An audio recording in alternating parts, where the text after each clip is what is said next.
परम पूज्य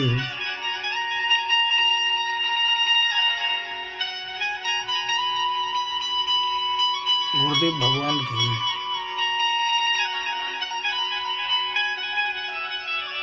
प्रेरणा से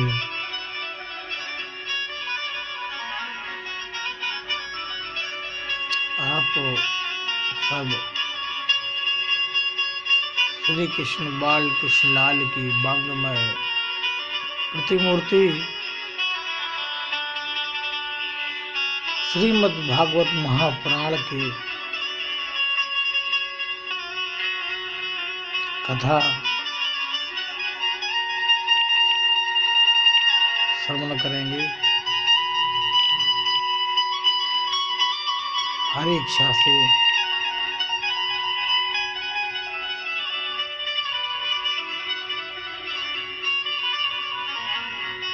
मनवांछित कल्पतरु श्री कृष्ण भगवान की बांगमय प्रतिमूर्ति श्रीमद् भागवत महापुराण, जिसके प्रथम श्रोता परीक्षित जी महाराज, प्रथम वक्ता श्री सुखदेव जी महाराज और इसके प्रमुख रचयिता वेद व्यास जी महाराज,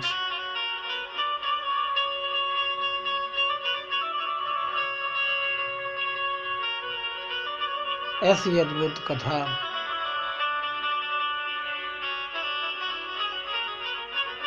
जो भगवान शंकर ने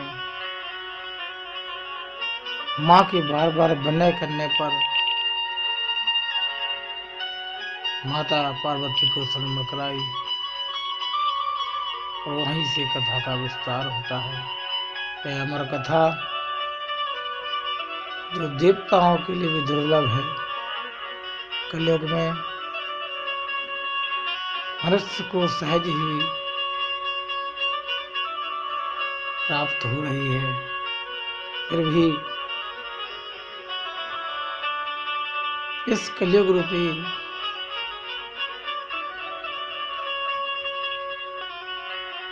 मनुष्य अपने अपने आचरणों से ऐसे बंधे हुए हैं, अपने अपने कार्यों से, कि उस जगह पर पहुंच ही नहीं पाते। ये भी भगवान की कृपा ही है, क्योंकि जिस जगह कथा होती है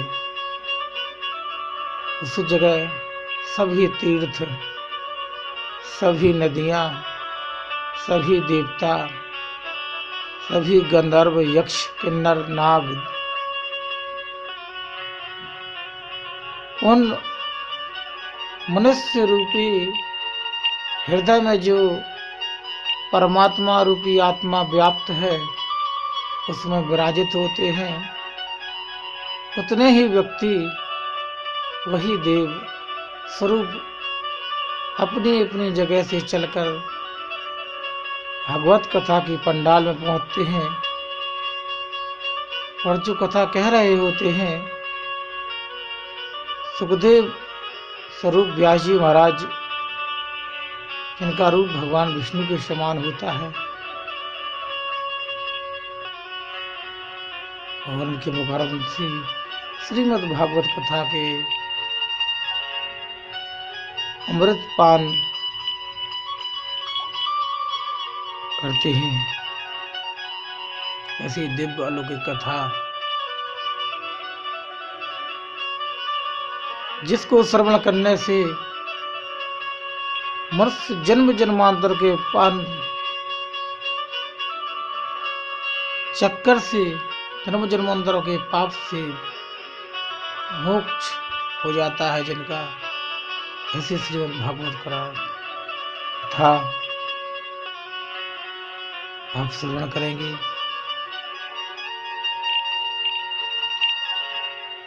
टूटी फूटी वाणी में जो गुरुओं का आशीर्वाद मिला है, संतों का आशीर्वाद मिला है, उनके फलस्वरूप आप यह कथा श्रवण कर रहे हैं।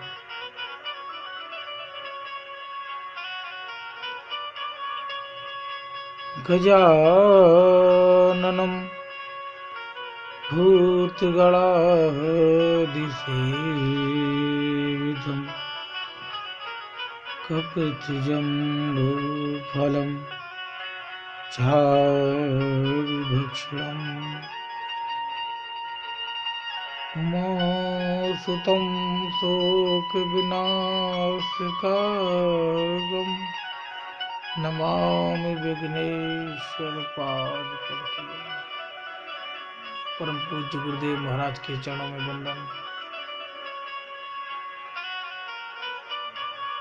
क्योंकि कहा गया है, गुरु ब्रह्मा गुरु विष्णु गुरुदेव महेश्वरा, गुरु साक्षात परम ब्रह्म तस्मै श्री गुरुदेव नमः।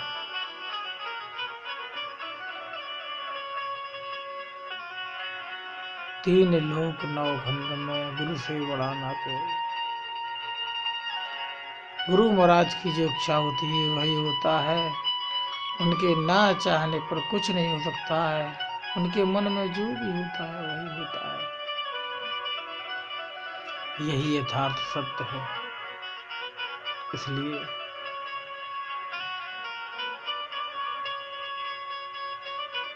हम गुरु महाराज के चरणों में बारंबार प्रणाम करते हैं, जिन्होंने हमारे लिए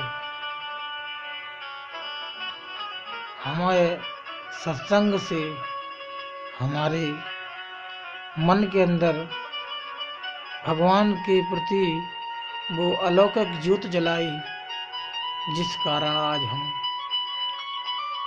सभी लोग गुरुओं की कृपा से भगवत रूपी ज्ञान को प्राप्त करते हैं और कराते रहते हैं। ऐसे गुरुओं को बारंबार प्रणाम, जो अपने यदि सही गुरु मिल जाए तो व्यक्ति भगवान को प्राप्त कर लेता है। हर हर महादेव। बोलो सतगुरुदेव भगवान की जय। जीवन में समय की बहुत कमी है। व्यक्ति कहते हैं हमारे पास समय इतना है कि हम वह काम कल पर छोड़ देते हैं। कल पर छोड़ देते हैं वह काम। लेकिन कुछ लोग कहते हैं काल करे सो आज कर, आज करे सो अब, पलम में प्रलय होत है, बहु करे वो कब। जब जैसे ही सुखदेव जी महाराज को पता पड़ा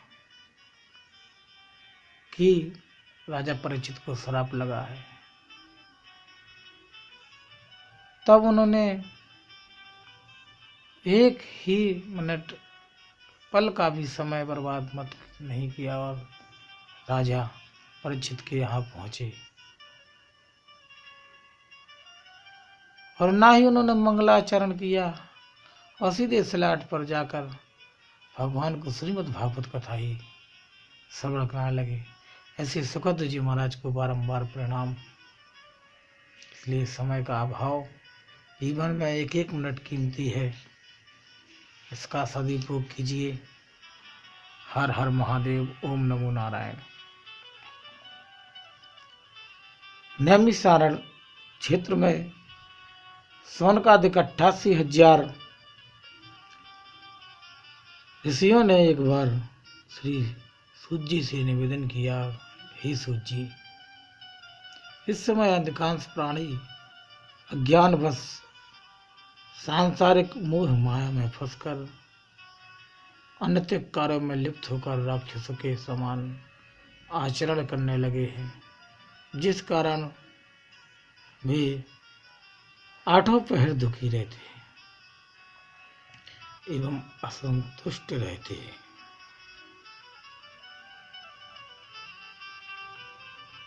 हम लोगों की यह इच्छा है कि उनके उद्धार हेतु आप किसी ऐसे भगवत चरित्र का वर्णन कीजिए जो भक्ति, ज्ञान एवं वैराग्य से ओतप्रोत हो और भगवत भक्ति को प्राप्त करने में पूर्ण रूप से सहायक सिद्ध हो।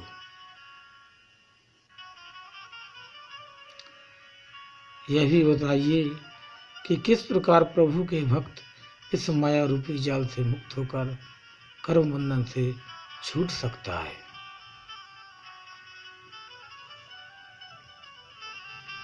88,000 ऋषियों की बात सुनकर श्री सूत जी महाराज अत्यंत प्रफुल्लित हो उठे और बोले, हे ऋषियों,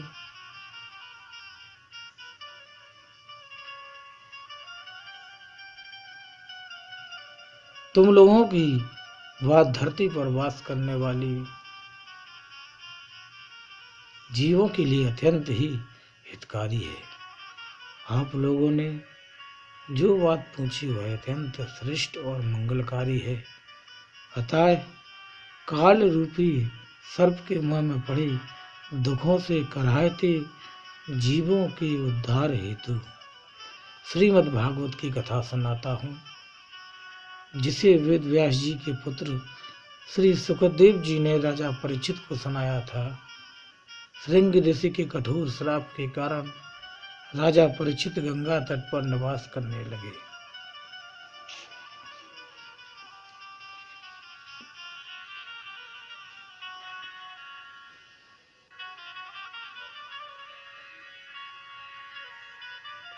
उस समय श्री सुखदेव जी ने उन्हें श्रीमद् भागवत की कथा सुनाई। उस सुबह घड़ी में देवताओं ने अमृत कलश लाकर श्री सुखदेव जी से कहा, हे मुनि श्रेष्ठ, इस अमृत कलश को आप ले लीजिए और यह भागवत रूपी कथा अमृत पान हमें करा दीजिए।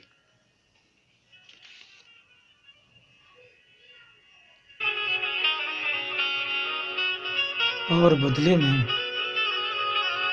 हमें श्रीमद् भागवत रूपी अमृत रस का पान कराइए। देवताओं की बात सुनने के पश्चात श्री सुखदेव जी बोले, हे देवगण, आपके अमृत को पीने से मनुष्यों की आयु केवल देवताओं के समान हो जाएगी, किंतु तुम्हारे अमृत से श्रेष्ठ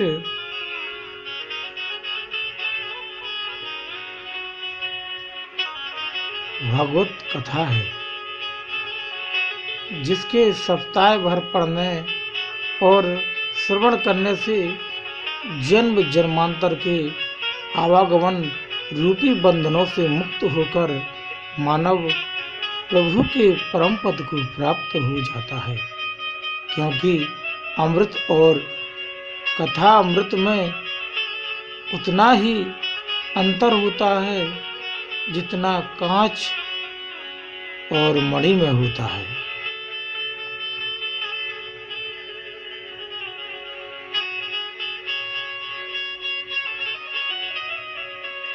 श्री सुखदेव जी के मुंह से यह बात सुनकर देवतागण अत्यंत निराश हो गए और वापस लौट आए। तब सूत जी ऋषियों से बोले, हे ऋषिगण, सनकादिक ऋषियों ने देवर्षि नारद को श्रीमद् भागवत की कथा सुनाने के उपरांत कथावधि का वर्णन किया था।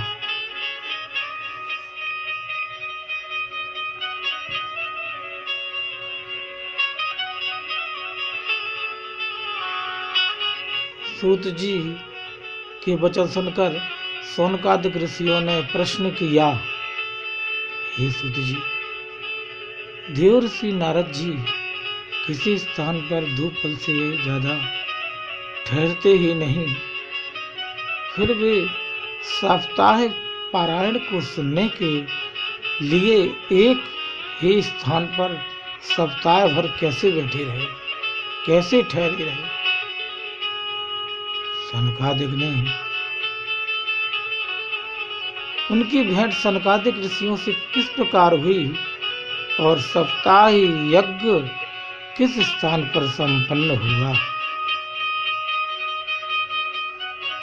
कृपा करके सब कथा विस्तार पूर्वक बताइए और हमें कृतार्थ कीजिए। हम ऋषिगण को श्रीमद् भागवत का प्रेम पूर्वक रसपान कराइए। सूत जी प्रसन्न होकर बोले, हे ऋषिगण, मेरी बात ध्यान पूर्वक मन लगाकर सुनिए। एक समय सनक सनंदन एवं सनत कुमार चारों भाई घूमते हुए बद्री नारायण पहुंचे। नारद जी वहां उदास मुद्रा में बैठे हुए उन्हें मिले। नारद जी को उदास बैठे देखकर वे पूछने लगे, हे देवऋषि, आप इतने उदास क्यों हैं? आपकी उदासी का क्या कारण है? तब नारद जी चारों ऋषियों को प्रणाम करके अति क्षीण स्वर में बोले, हे भगवान, मैं चिंता अपने कारण आपके सामने प्रकट कर रहा हूँ, चिंता को जो मुझे चिंता है। महाराज, आप ध्यान पूर्वक सुनो। काशी, गोदावरी और गया आदि तीर्थों स्थानों पर भ्रमण करने गया, परंतु सभी पावन स्थलों पर मैंने कलयुग का प्रभाव देखा। कलयुग के प्रभाव से जीव सांसारिक माया में इस तरह लिप्त हो चुका है कि कर्म, धर्म, दान, तप करना तो भूल गया है। हर तरफ पाप, दुराचार, झूठ, दंभ, लोभ और पाखंड का बोलबाला है। माता पिता की सेवा नहीं करती। कलयुग के प्रभाव से नीच प्रवृत्तियां इतनी ज्यादा बढ़ चुकी हैं, इतनी बढ़ गई कि धन के लालच में अपनी कन्याओं को नीच कुल में बेच देते हैं। ब्राह्मणों, क्षत्रिय अपने कर्म धर्म से परे हो गए हैं। जहां देखो वही मलक्ष और शूद्र दिखाई देते हैं। हे ऋषियों, वहां से विचरण करते हुए जब मैं मथुरापुरी यमुना के किनारे पहुंचा तो देखा एक अति रूपवती जवान स्त्री यमुना किनारे बैठी असहाय सी होकर रो रही है। आप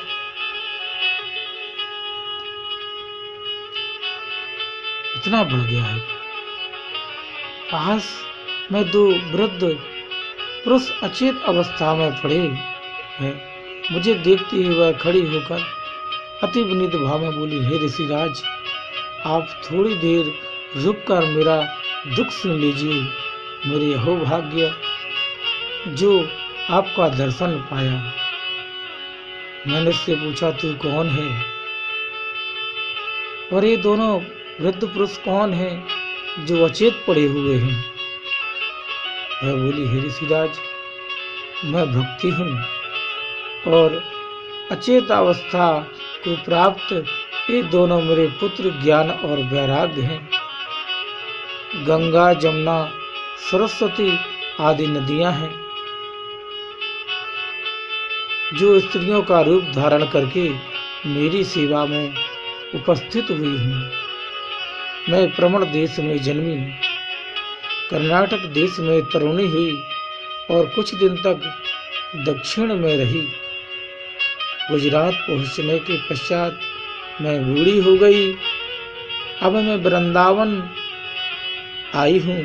वहां पहुंचते ही पुनः मैं तरुणी हो उठी परंतु मेरे दुर्भाग्य की मेरे दोनों पुत्र अचेत होकर धरा पर जा गिरे। इनमें बोलने तक की सामर्थ्य शेष न रहा। अपने पुत्रों की अवस्था देखकर मैं अत्यंत दुखी हूँ। यह कितने लज्जा की बात है ऋषिराज कि पुत्र तो बूढ़े हों परंतु मैं तरुण बनी हुई हूँ। इसका क्या कारण है वह आप मुझे बताएं, ने की कृपा करें।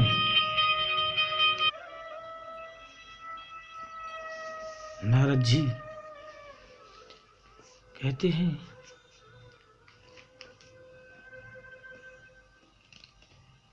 नारद जी बोले, हे भगवान,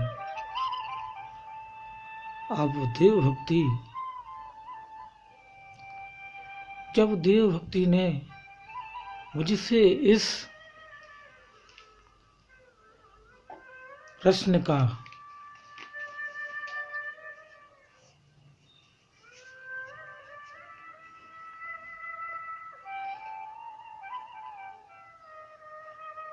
इस प्रकार कहा तो मैंने उसे समझाया, हे देवी, घोर कलयुग के आगमन से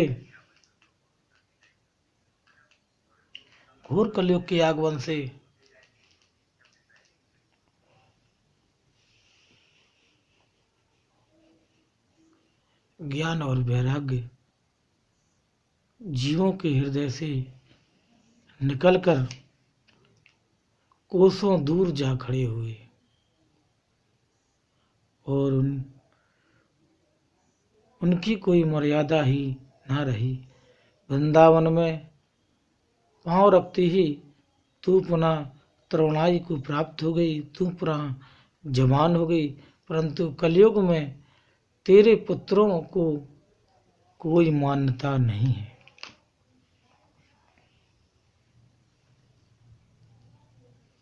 इस प्रकार नारद जी देवी भक्ति को समझाते हुए कहते हैं,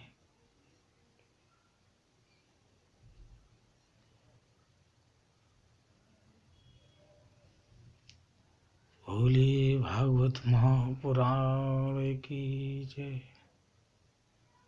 प्रभु नाम संकीर्तन, भगवान प्रभु का कीर्तन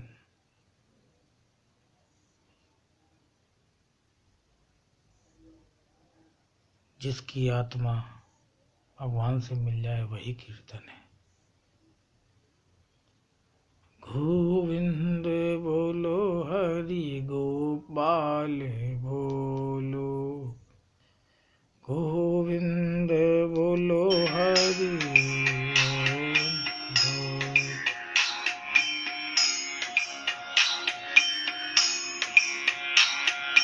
गोविंद बोलो हरि गोपाल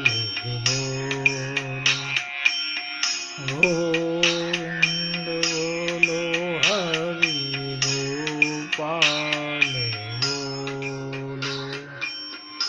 गोविंद बोलो हरि गोपाल बोलो, गोविंद बोलो हरि गोपाल बोलो, गोविंद बोलो हरि गोपाल बोलो, गोविंद बोलो हरि गोपाल बोलो, गोविंद बोलो हरि गोपाल बोलो, गोविंद बोलो हरि गोपाल बोलो।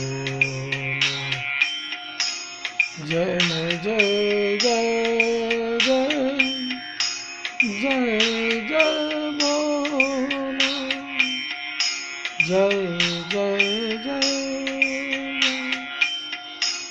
जय जय बोलो, गोविंद बोलो हरि गोपाल बोलो गोविंद बोलो